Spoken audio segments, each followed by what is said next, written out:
भूतिया हवेली की कहानी। चैप्टर 4। श्राप का कहर। राजा अपने सैनिकों को कहता आदेश देता है, इस औरत को जला दो। सैनिक लकड़ियां लाते हैं और उसके चारों तरफ लगाने लगते हैं।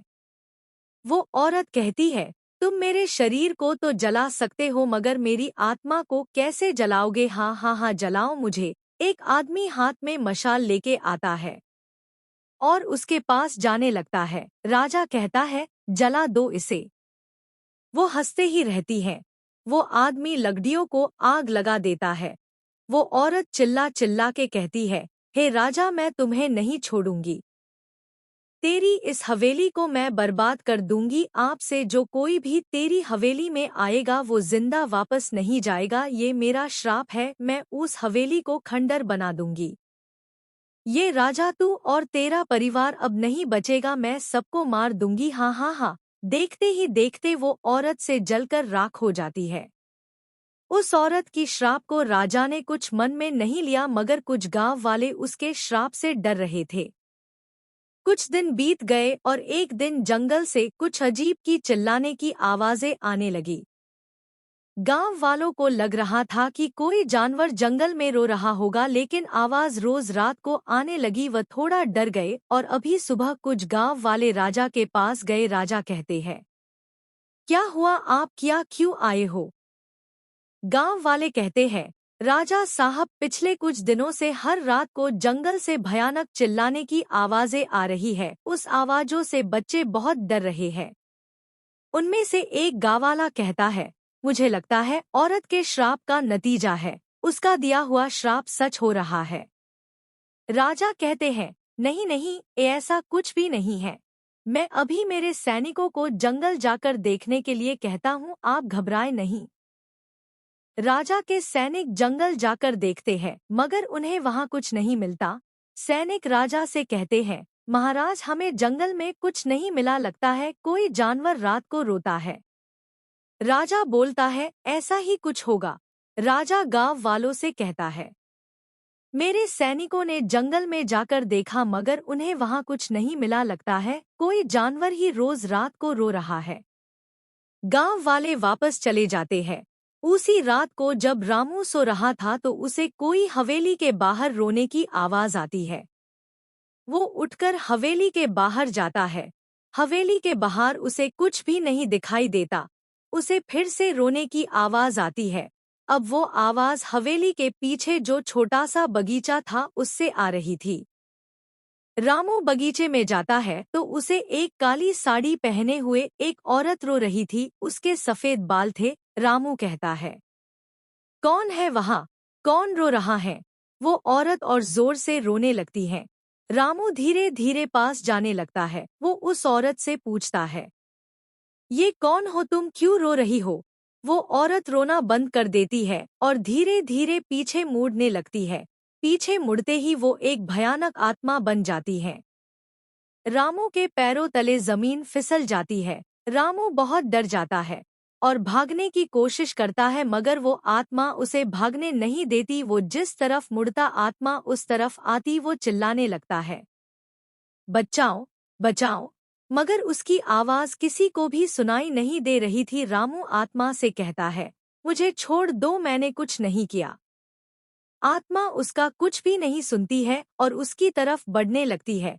रामू बहुत चिल्लाता रहता है मगर आत्मा उसके पास आती है और रामू का सिर धड़ से अलग कर देती है और हंसने लगती है और उसकी लाश लेकर जंगल में फेंक देती है। अगले दिन कुछ गांव के लोग जंगल में लकड़ियां काटने के लिए जाते हैं मगर उन्हें वहां एक बिना सिर की लाश मिलती है। वे लोग लाश के पास जाते हैं और उसे देखते हैं मगर उसे पहचान नहीं पाते। उनमें से एक कहता है, मैं अभी जाकर राजा को ये बता देता हूँ। और भला आदमी राजा के पास चला जाता है और राजा को कहता है, महाराज, हम लोग जंगल में कुछ लकड़ियां काटने के लिए गए थे मगर हमें वहां एक बिना सिर की लाश मिली। राजा हैरान हो जाता है और उससे कहता है, उस लाश को यहाँ लाओ।